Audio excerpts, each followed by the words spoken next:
4.9 billion people are using social media right now. That is more than half of every human being alive on Earth today. And in just under 2 decades, this technology has fundamentally rewired the way we think, vote, fall in love, do business, and understand ourselves. Nothing in human history has spread this fast or reached this deep. Welcome to Flash Trend. What you are about to hear is not a simple story about apps and likes and followers. It is the story of the most significant shift in human communication since the invention of the printing press. We are going to walk through how it all began, what it has done to society in ways most people never fully examine, and the one transformation that almost nobody talks about, the one that is happening inside your brain every single time you scroll. Stay with us. This one will change how you see your phone. To understand where we are today, you have to go back to the early 2000s. The internet already existed, but it was mostly a tool for finding information. You searched, you read, and you left. There was no conversation. There was no identity. Then came platforms like Friendster in 2002, followed by MySpace in 2003, and then a little platform launched out of a Harvard dorm room in 2004, Facebook. These early networks did something entirely new. They gave ordinary people a public profile. For the first time in human history, the average person could broadcast themselves to the world without a television network, a record label, or a publisher giving them permission. That was a genuinely revolutionary idea. Twitter launched in 2006. YouTube had already arrived in 2005. Instagram came in 2010. Snapchat in 2011. TikTok in 2016. Each platform arrived with a slightly different format, a slightly different hook, but the same underlying promise: connection, expression, and belonging. Advertisers noticed almost immediately. Where attention goes, money follows. And by 2010, social media was no longer a hobby. It was an industry worth hundreds of billions of dollars. The business model was simple and brutal: keep users on the platform as long as possible, collect their data, and sell access to their attention. Everything you see today flows from that original decision. Now here is where it gets interesting. The impact on society did not happen all at once. It crept in slowly, and by the time researchers started measuring it, the transformation was already deep. Let us talk about politics first, because this is where the effects are most visible and most debated. Social media gave ordinary citizens a direct line to political discourse that never existed before. During the Arab Spring between 2010 and 2012, activists in Tunisia, Egypt, Libya, and other countries used Facebook and Twitter to organize protests, share real-time information, and bypass state-controlled media. Governments that had controlled the narrative for decades suddenly could not stop the signal. Social media was credited, rightly or wrongly, with helping topple authoritarian regimes. That was the optimistic story the world told itself. But every technology has a shadow side, and social media is significant. The same tools that organized democratic movements also became engines for misinformation. A 2018 study from MIT found that false news spread 6 times faster on Twitter than true news. 6 times. And it is not bots driving that number. It is real people, sharing content that triggers an emotional reaction before the rational brain has time to evaluate it. By 2016, misinformation campaigns on social platforms were influencing elections in the United States, the United Kingdom, Brazil, and beyond. The information environment had changed permanently.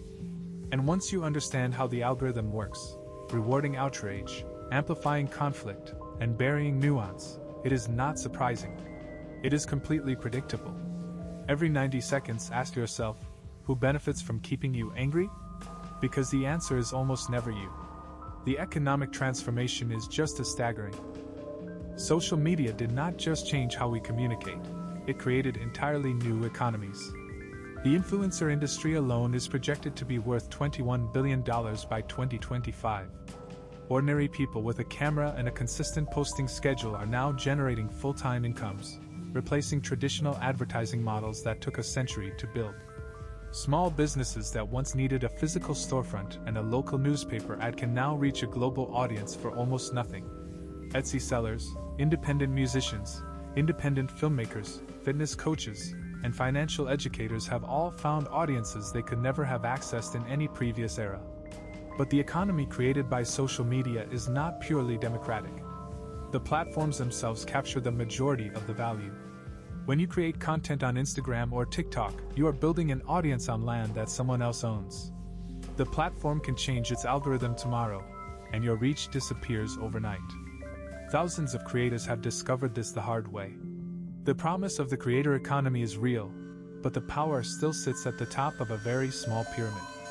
Now let us talk about the psychological dimension, because this is where the research is most alarming and most consistently ignored in mainstream conversation.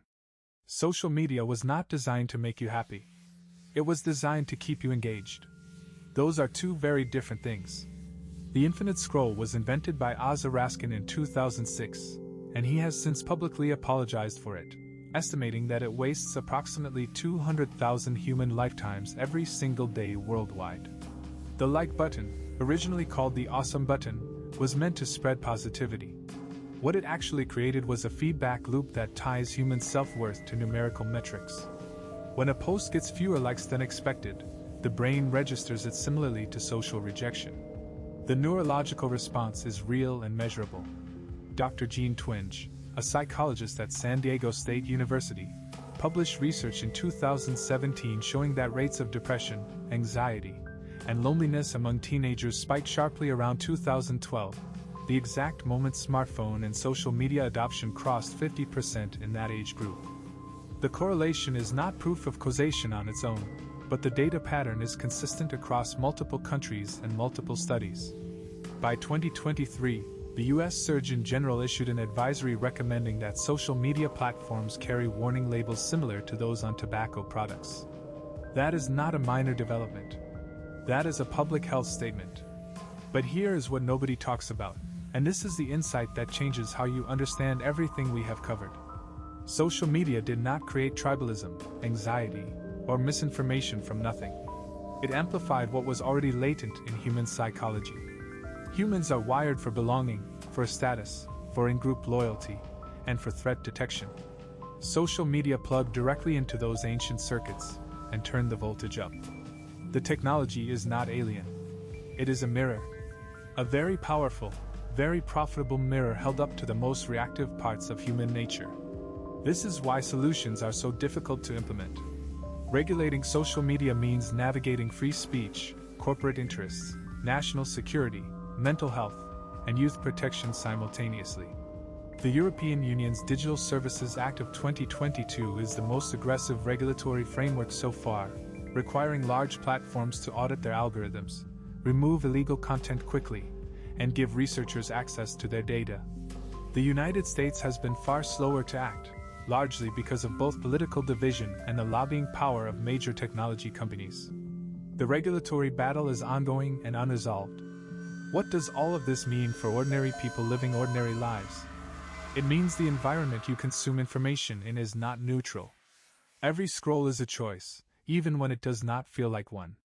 Communities that have built genuine connection through social media. Support groups for rare diseases, diaspora communities maintaining cultural ties across continents, independent journalists holding power accountable. These are real and valuable outcomes.